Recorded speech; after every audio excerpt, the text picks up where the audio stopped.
grateful to be with you again. I'm Pastor Wendy Vie Trittin. I was with you in September. Susan asked me to come and talk about Bowen family systems theory and having 3 generations of wisdom, at least in all of our families. And then in January, Susan sent me another email and said, hey, on Transfiguration Sunday, which is March 2nd, I don't know, might you be interested in coming to talk to Prince of Peace again about transfiguration and perhaps on transgender transition? And would that be something you might be interested in doing? And I said, absolutely. I would love to come back to Prince of Peace. Hi, Pastor Chris. Wendy, it's great to have you back. Thank you. Delighted to be here. So here we are, and Transfiguration Sunday. And of course, the times have changed significantly for transgender people in the last 6 months as well, most notably the last 6 weeks, I think we can say. And our country is in a very different place for people like me who are around 1% of the population. So here we are, Transfiguration Sunday, transgender and transgender. Hard to hear. You still can't hear. Okay, in the back.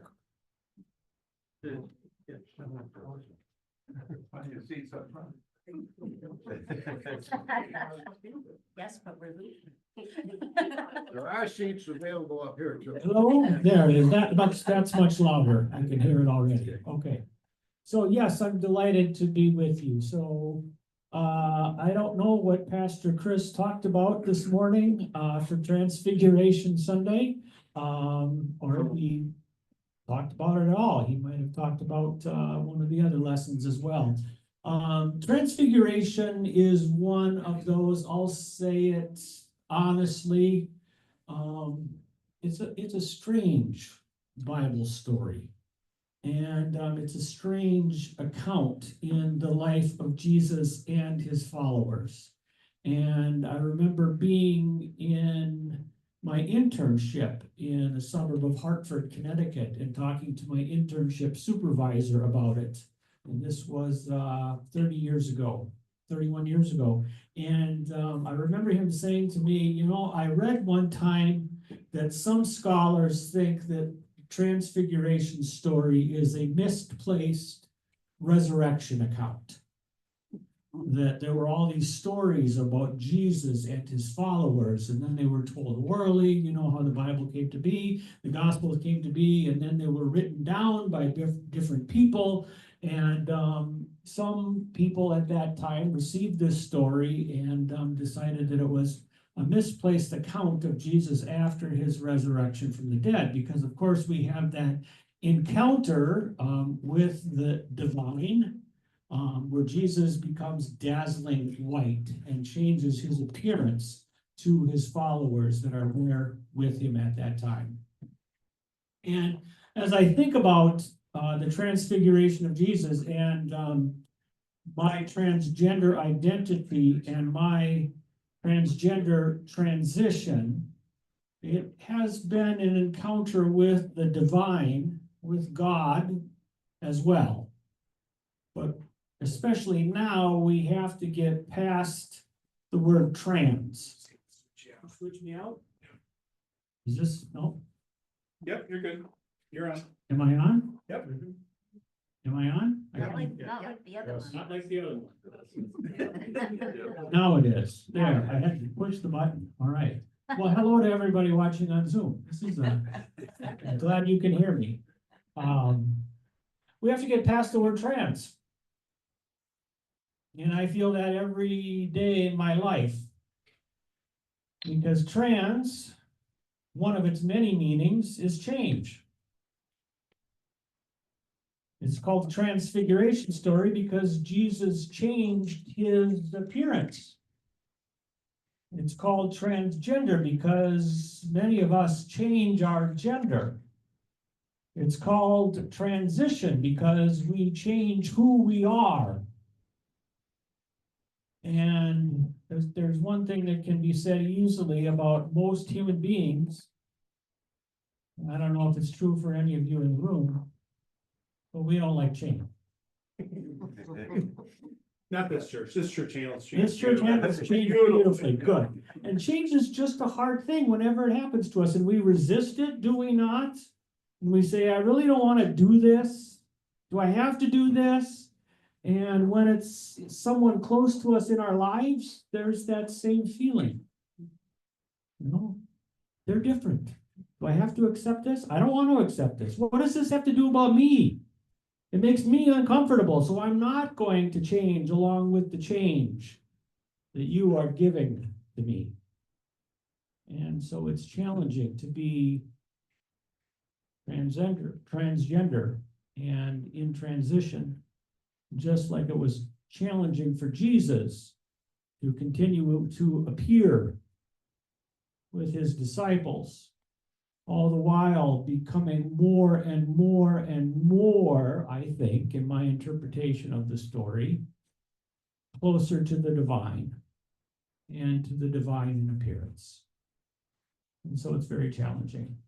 Now, the other meaning that trans has, along with some other ones, is that it means to move across. So maybe Pastor Chris talked about this in his sermon, but, to move across, in terms of how Jesus appeared. He appeared one way and then he moved across to appear more divine, right? And in transgender, some of us move across a gender from male to female, from female to male, and some people accept that they are both genders simultaneously. And transition means to move across appearances, as I'm now appearing as a female human being. And prior to 2001, I lived the first 54 years of my life as a male child of God. But as I said, it is a spiritual process, I've come to believe. It is a divine process, I have come to believe. And feel free to interrupt me, raise your hand, just shout at me if you ever have any questions as I'm talking here. And yes,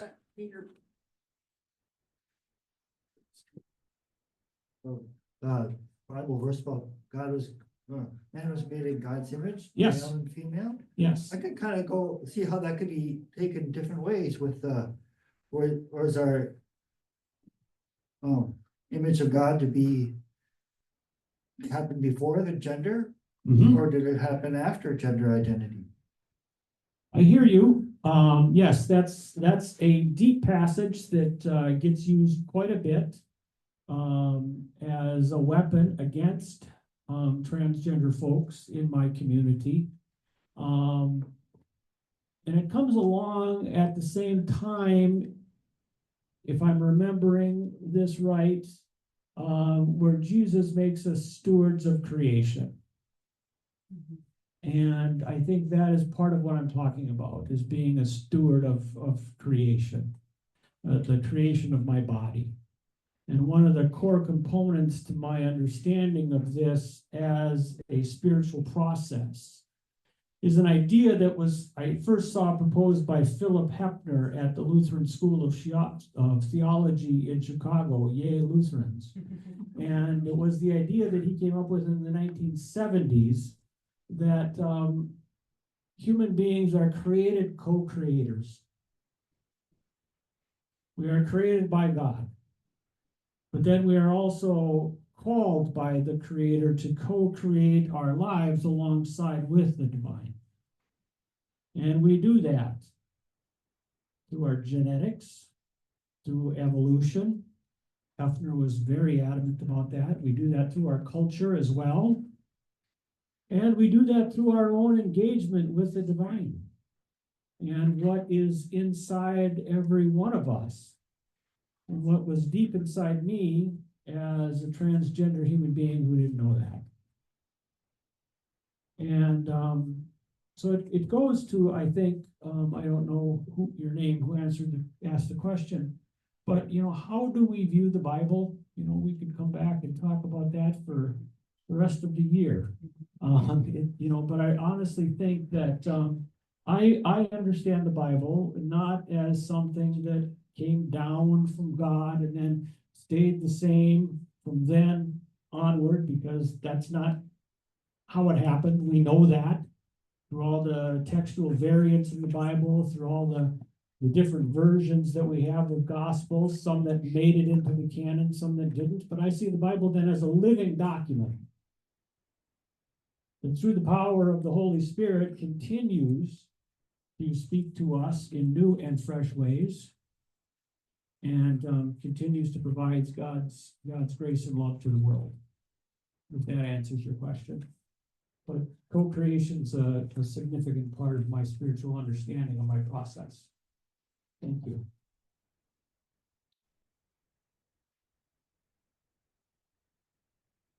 This all started for me a long time ago when I was a child. And when I share this part of my story, this part of my transgender identity, this part of my transition, this can bother people. So I'll just give you a little bit of warning here that there's some talk of mental health issues at this time in my story, okay? But when I hit puberty, I was a late bloomer. So it was right around the time I was 16 years old. I started to say to myself several times a day, but always when I was in the shower, I hate myself, I hate my life, I wish I were dead. And that went on for 40 years. And it was extremely debilitating in my life. I did my best to overcome that. And I also was on a personal quest to figure out where the heck that came from. And I spent years in therapy. I spent years in couples therapy with my spouse. I told my kids that if they ever needed me to go to therapy with them, I'm president and accounted for, I will be happy to go to therapy with them and own my half of my relationship with them. So I've been in therapy with both of my kids. But I never could figure out the answer, where the heck this came from. Everybody told me it was just my depression. And somehow I had this depression my whole life long and it would never lift. It was dysthymia. I always, at the very least, was a 4 on a scale of 1 to 10, where 10 is an awesome day. Never got an answer. It's what drove me to the family systems work that I shared with you last September. I was trying to figure out where the heck in me this came from. And so I made connections to the generations above me in my family, to all of my aunts and uncles, to all of my cousins. Went to every family event that I could find myself at, trying to find some way to understand why I said to myself several times a day, I hate myself, I hate my life, I wish I was dead. Now, my life had a huge upset in the year 2016, 9 years ago. I don't know if I shared this with you the last time I was here. But in 2016 on Father's Day, as these things happen, my wife suffered a burst brain aneurysm. And she survived, but she became permanently disabled, and it was an extremely lengthy hospitalization. She was in a induced coma for 2 weeks, and then she was in 4 different hospitals over the course of 2 months. And then there was a year of extensive therapies that continued after that.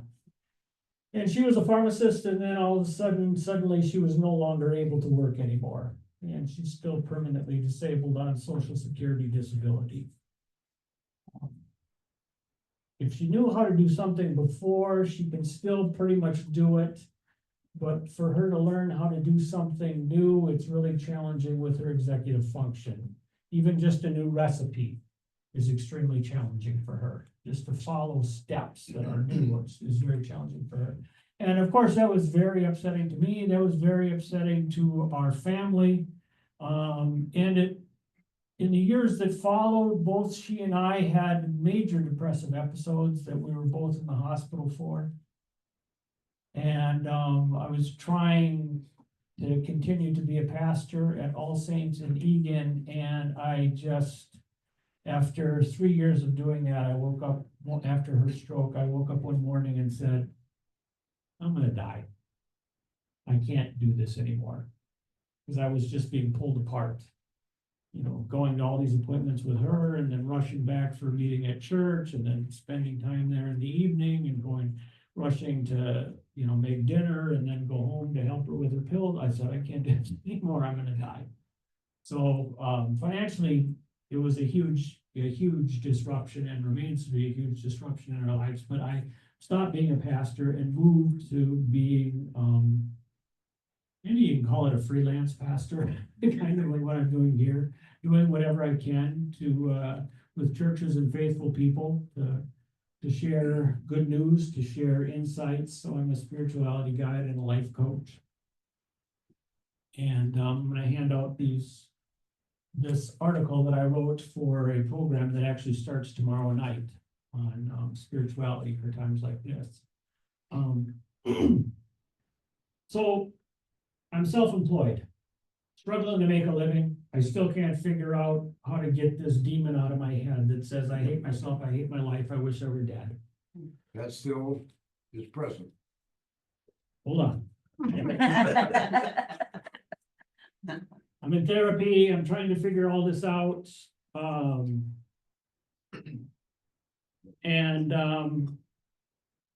Finally on April 14th, 2021, after I had a series of psychological tests taken again,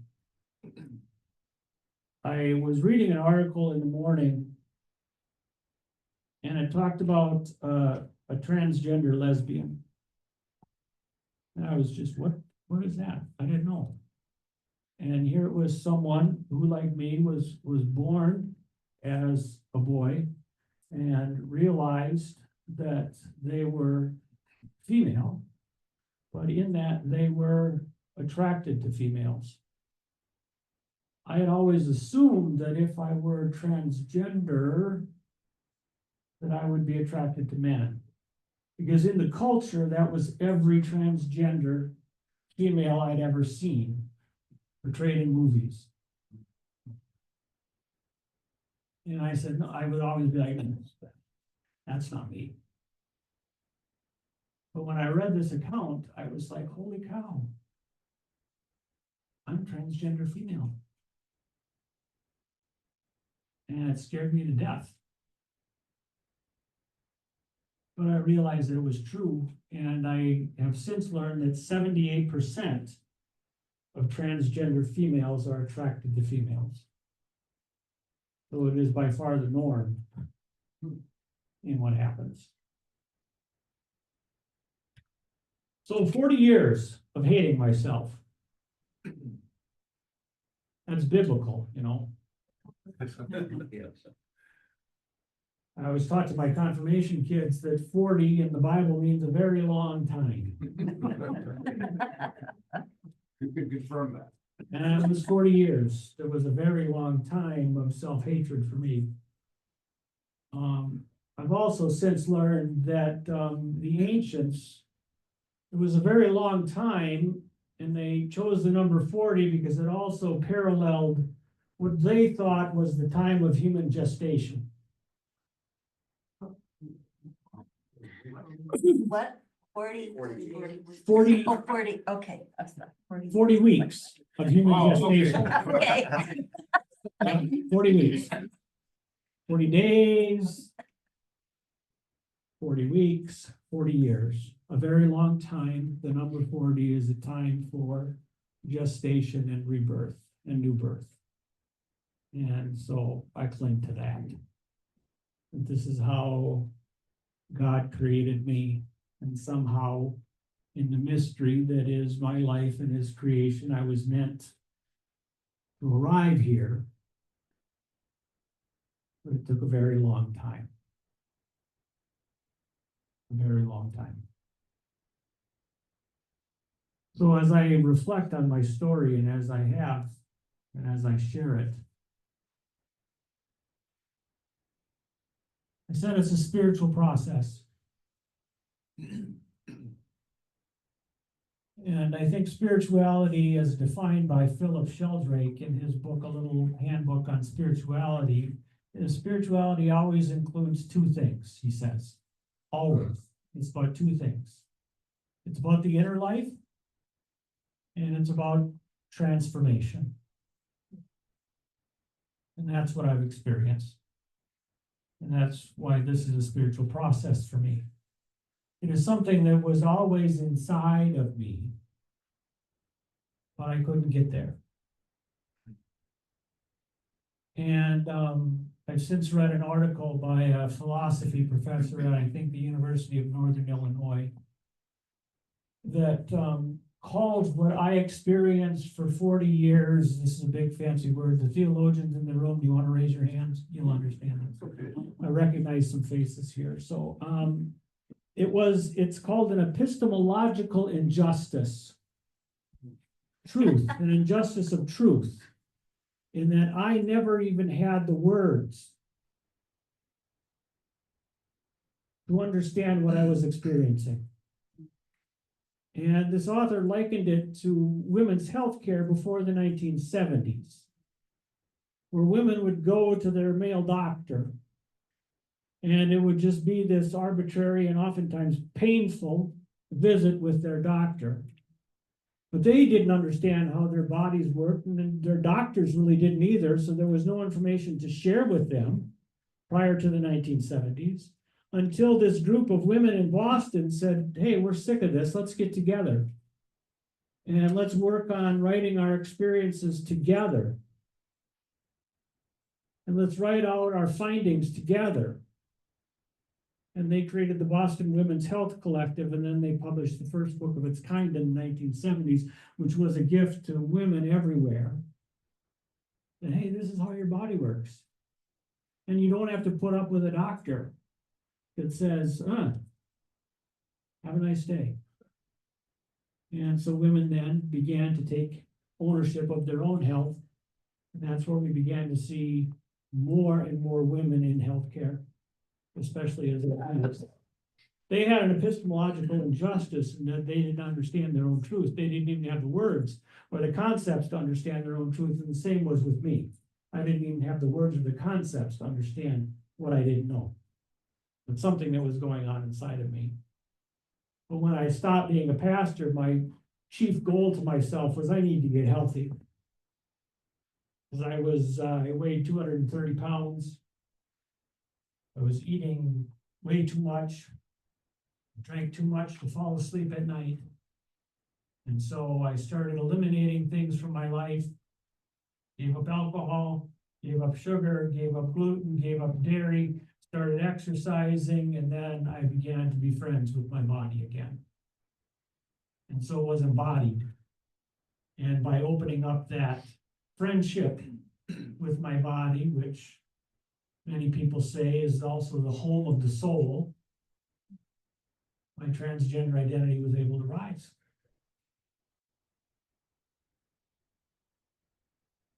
And so that embodiment is an important part of the inner life as well, because it said that the soul speaks through our body, and God speaks incarnately in our body, as God spoke incarnately in Jesus Christ.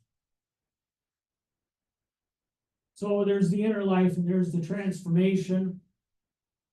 I talked about trans and change and going across. And transformation of all kinds is an important component of spirituality. And then as I began to explore spiritually what this meant, and I began to look at different spiritual communities, the ancients, through the Middle Ages to today, especially in the 20th century, I began to realize that they always talked about suffering being an important component of spirituality. Just is. We can't sidestep it. It's often called in spirituality the dark night of the soul.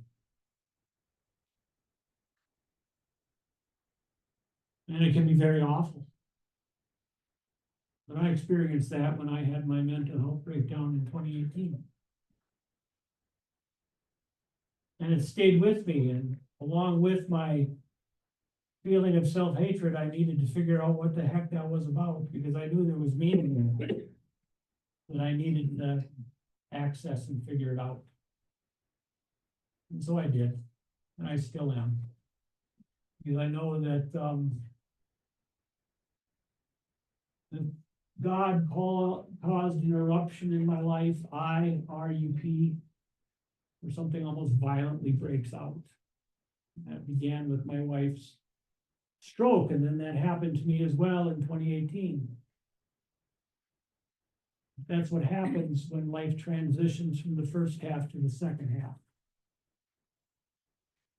God and my soul were saying to me, enough of this.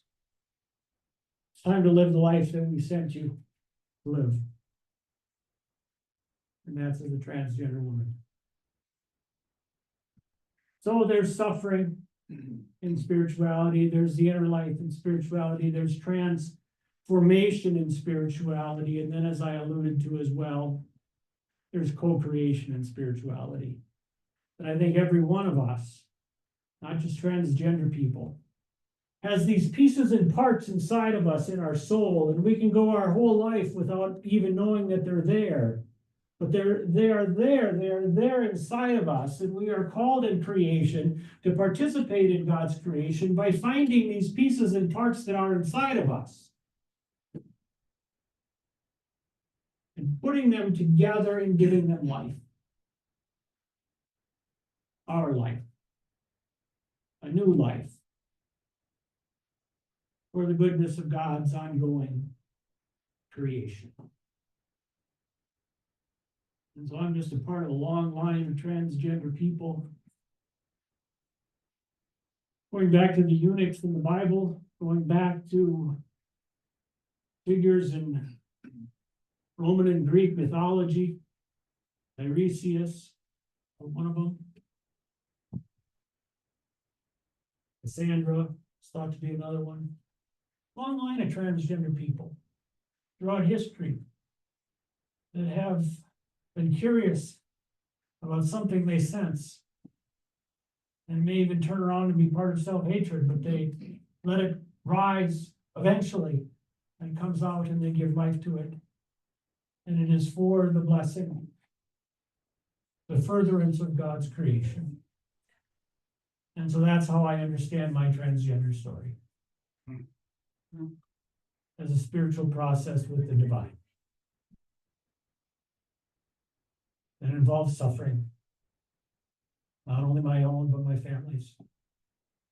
That involves the inner life.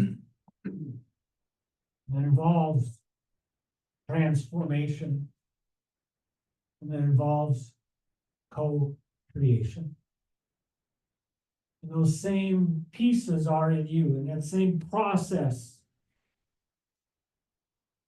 is for you. As difficult as it may be, no matter your age.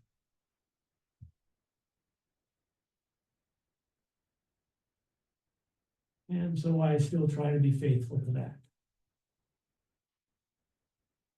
Despite what this world and my country currently says. So thanks for having me. Question in the back there. Yes, for someone who's gone through two times 40. Yep. We are dealing with, obviously, on a far different scale than what you've dealt with, but we're dealing with trying to understand. Mm-hmm. And one of the things that comes out, especially quite recently, is the word fear. Yeah. And what is it? What is it in us that brings that word out, brings that feeling out, the fear? Yeah. Is it simply ignorance? Or, I hear you. um, There's a lot I can say about that.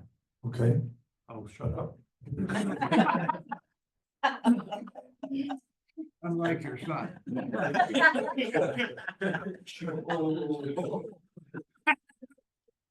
Fear. Well, there's a fear of change, for one thing. And the other thing I figured out is that in our country, in our culture, anything that has to do with sex and genitals is automatically feared. Automatically, you can't do anything about it. And so that just cuts off conversation to practically half, if not 2/3 of the population. They're like, nope, not gonna touch that, not going there. And we've never, as a society, been able to get to a point where we can honestly, effectively talk about sexuality, not even in public, but even to our children in schools. We can't even come to an agreement on that.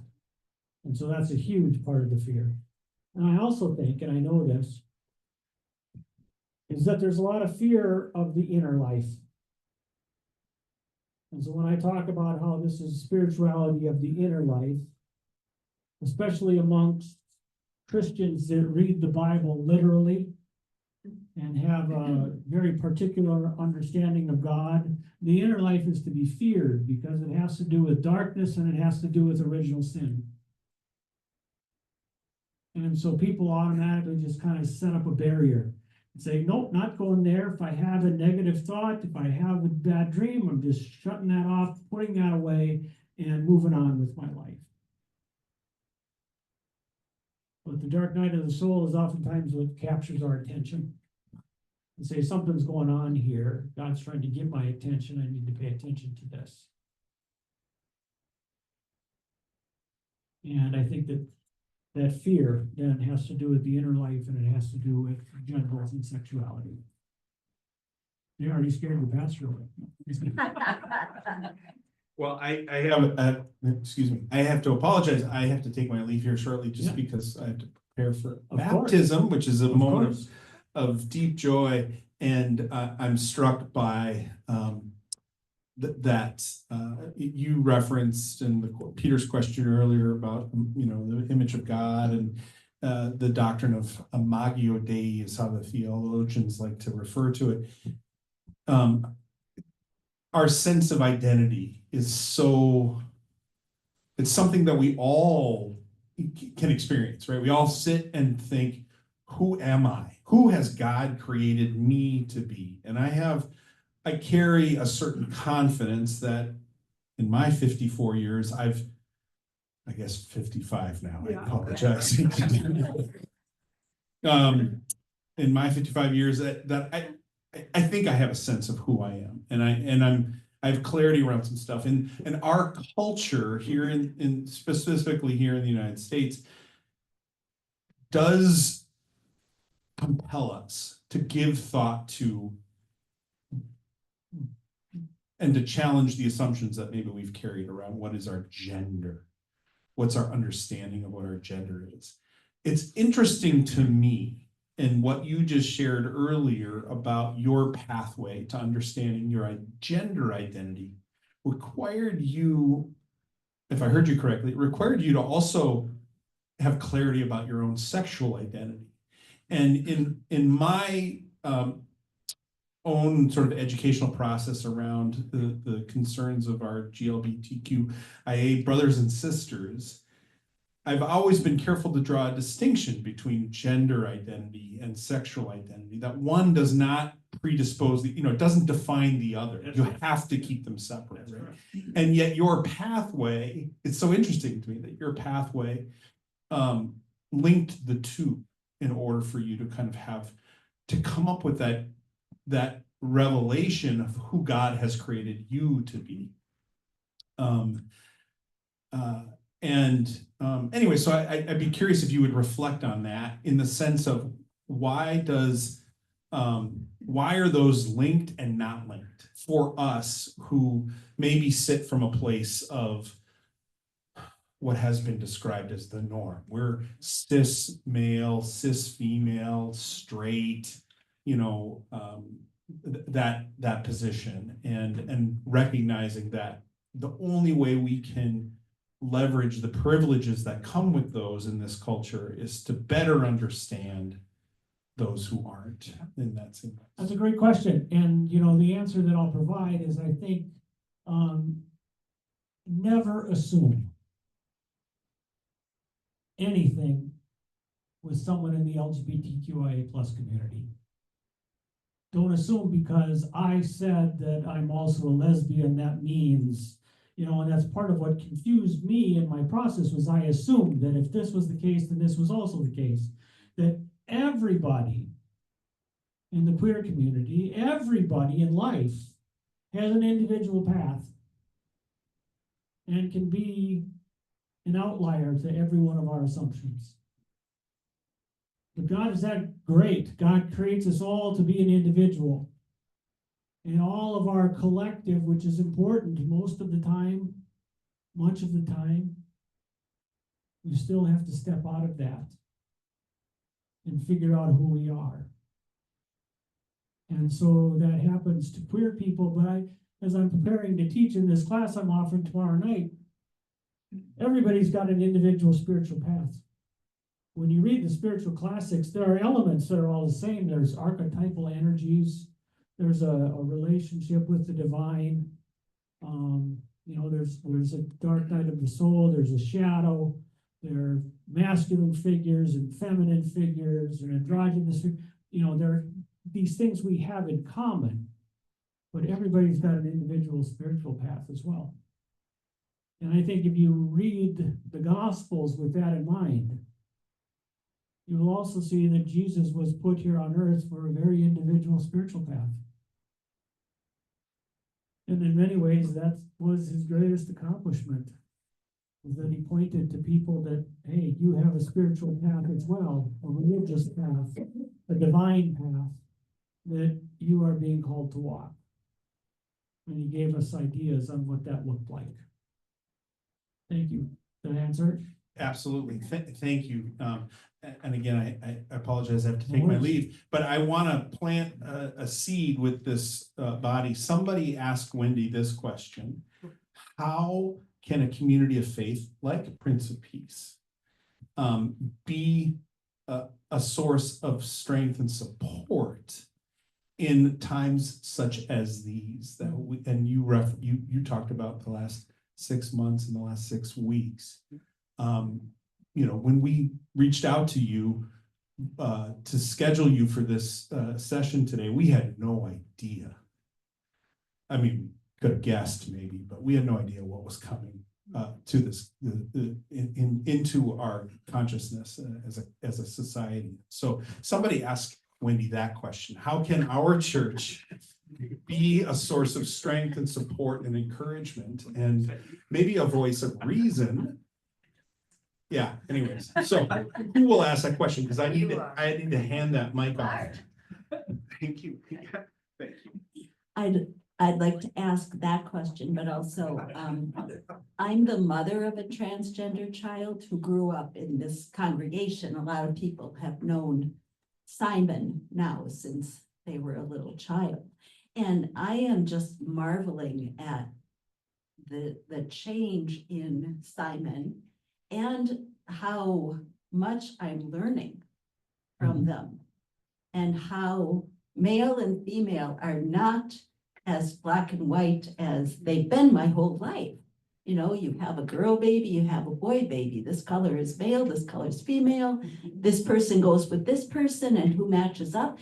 And I always thought I was pretty enlightened because I've known gay people since I was a teenager, which from rural Wisconsin was kind of surprising to me. But Simon has always been a very spiritual person. And it's just amazing, maybe not church connected now, but really a very soul deep person. And that has developed more and awaken things in me. So I'm just amazed by them. So anyway, and also Peter's question. Congratulations on being a mother of a trans human being and for handling it well. Question in front row? Well, it's kind of an announcement. I just wanted you to know that Prince of Peace, along with several other congregations in our area, are forming a sort of a coalition to look at how we can support each other in our RIC efforts, particularly planning around Pride Month. And so anybody that's interested in that, people that have been on the previous RIC team that we had, let me know. I'll try to connect you. But Roseville Lutheran is part of that, Shepherd of the Hills, and so we have a community that's going to get together and plan some things. And if you want to be involved in that, let me know. Thank you. Back to Peter's question. I'll just try to say this as quickly as I can because I know we're running out of time and I see other hands coming Oh, up. no, you got 15 minutes. I got 15 minutes. Okay, so I'll take the rest of it. No, what can you do?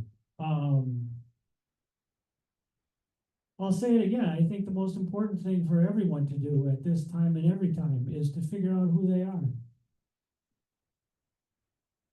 Figure out who they're hiding from, who they're running from.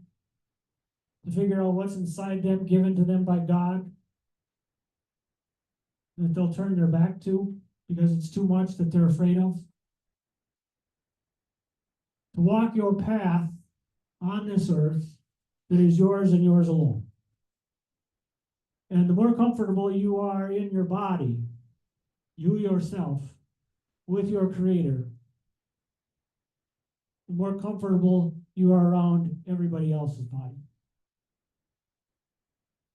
But to the extent that there are pieces and parts of you that you project onto other people, which is what the leaders of the United States are doing right now, it's just psychological projection of everything that hasn't been dealt with in their own lives. I personally am very, very, very curious about our president's relationship with his mother. I hear all about his relationship with his dad, but we never hear anything. I finally talked to a guy one time and he told me about his mother because she was from Scotland and he grew up in Scotland. And I was just like, holy cow, well, that makes a lot of sense. So those psychological projections happen from you when you have hidden parts of yourself inside of you. And hate and fear are projected all the time. All the time. So work on yourself. Figure out who you are and walk that individual path.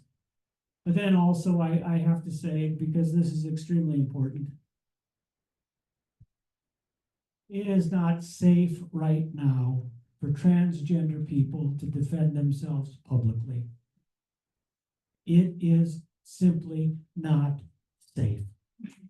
Every time I am with transgender people, we fear for our safety and our lives at this time. Because when it starts at the top, it gives permission to anybody, everywhere, who doesn't like you, or has a problem with you, or is afraid of you, to harm you. So everyone in this room, we need you to defend transgender people. If you can do that, please, publicly, openly, in person, bodily. Because we need our allies right now because we can't do it for ourselves. We just can't. Yes. Are you at peace emotionally now after your transition?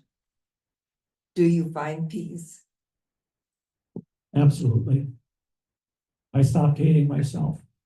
Those words that I said to myself several times a day. I hate myself. I hate my life. I wish I were dead. They're gone. Absolutely gone. And yeah, there's much peace. My spouse, my kids are both wonderful with my being female.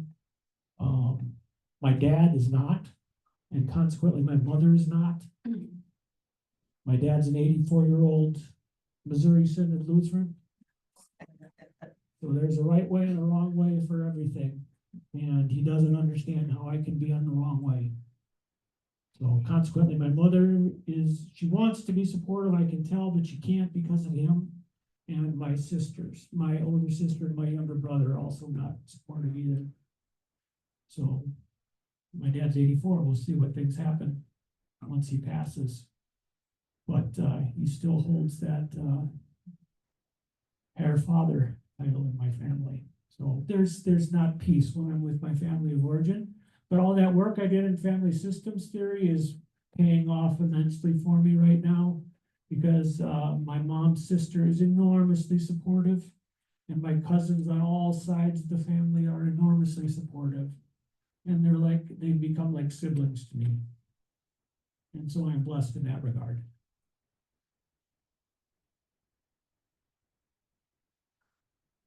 Is it Young that you're, is it the author Carl Jung that you're referencing a lot? Yes. Carl Gustav Jung. Yeah. The Swiss psychiatrist and mystic. We'll call him a mystic. Yeah.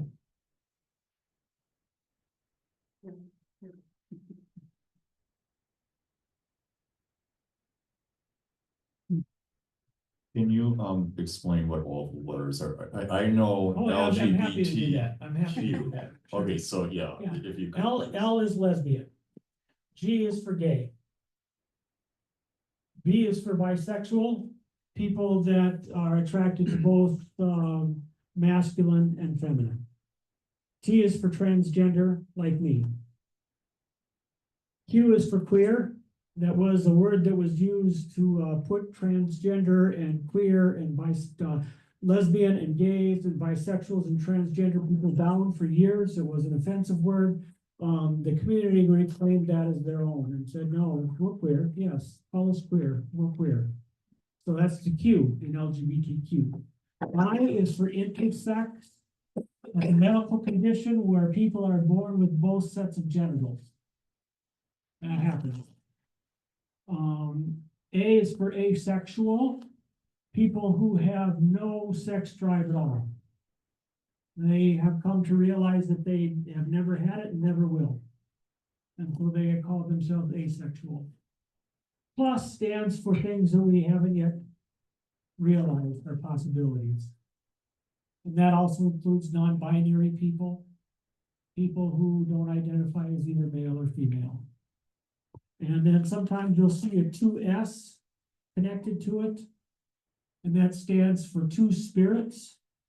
Because in the indigenous communities, they welcomed their transgender folks as wise leaders and closer to the gods than anyone else in the community. And so they called them two spirits. Because they had male and female. Yes, because they were both male and female. That would make us wiser. Yep. Yeah, and so I was sharing this to a group of people at a table at a church one time, and I was with some elderly ladies, and it was just kind of a beautiful thing, you know, where I shared with two spiritsmen, and the one said to the other one, "Wow, that happens to Native communities too. I didn't know that." And I was like, "Yep, it's a human thing. It happens to all. It's available to all human beings."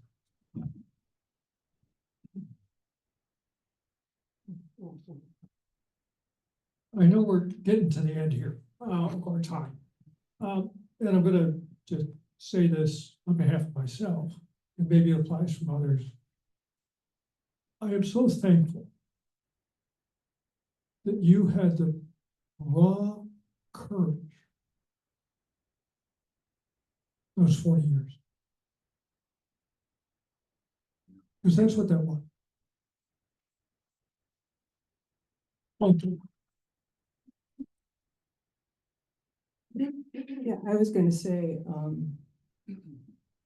before I moved back here, and I was in California, in between jobs, actually, and it was in the 90s. I come back from Africa and was living with my dad. I'm back in my congregation, and I had been in high school and whatnot. Anyway, while I was there, we had we had a transgender person who came back to the congregation. Regina, she came during the summer and she was baking cookies every Sunday and sharing them and everything. And I thought, oh, this woman, her hair was kind of thin and whatnot. And I thought, well, maybe she's grown back after cancer or something, it's just, but, my dad said to her, or she said to my dad one day, she came up and whispered to him during, coffee and said, Milo, do you recognize me? It's Roger. And then she joined Bible studies and everything, and we got to know her so well. And her story came out much like your story today about how she'd always known. She happened to have a wife who was very supportive. They didn't know what was going on, but her husband liked to put on her clothes and whatnot. That was fine with her. It didn't matter to her. They had a good relationship, but when the kids got grown, they parted. And then she went through a really rough time during transition and acceptance and wanted to kill herself before it all settled in. And she came back to the church, and our pastor, his name was Peter, was so supportive. And she came but to get to know a person, to who they really are and where they can share. If we had people like that in our congregation here, we would be so much richer. As you get to know people as being really people. And I miss that. I learned so much from her. And then she brought others there. And that threatened some people in the congregation a little bit, that were a little afraid. But to me, it was just such a marvelous experience. It was such a growing time for me. I really appreciated it. So again, I also say thank you so much for sharing. And if you want to join our congregation, please do. Know someone. We need people like you to help us all grow as people. Yeah, thank you so much. So delighted to be with you. If you are aware of other churches, other organizations, other groups that you think might be interested in hearing this story and this process that I've gone through, I'd be happy to speak to them. Always happy to speak to groups that are interested and curious and supportive. I'm not interested in doing debates with people about this sort of thing because it's just can't be debated. Something that is so deep inside me. So, but thank you.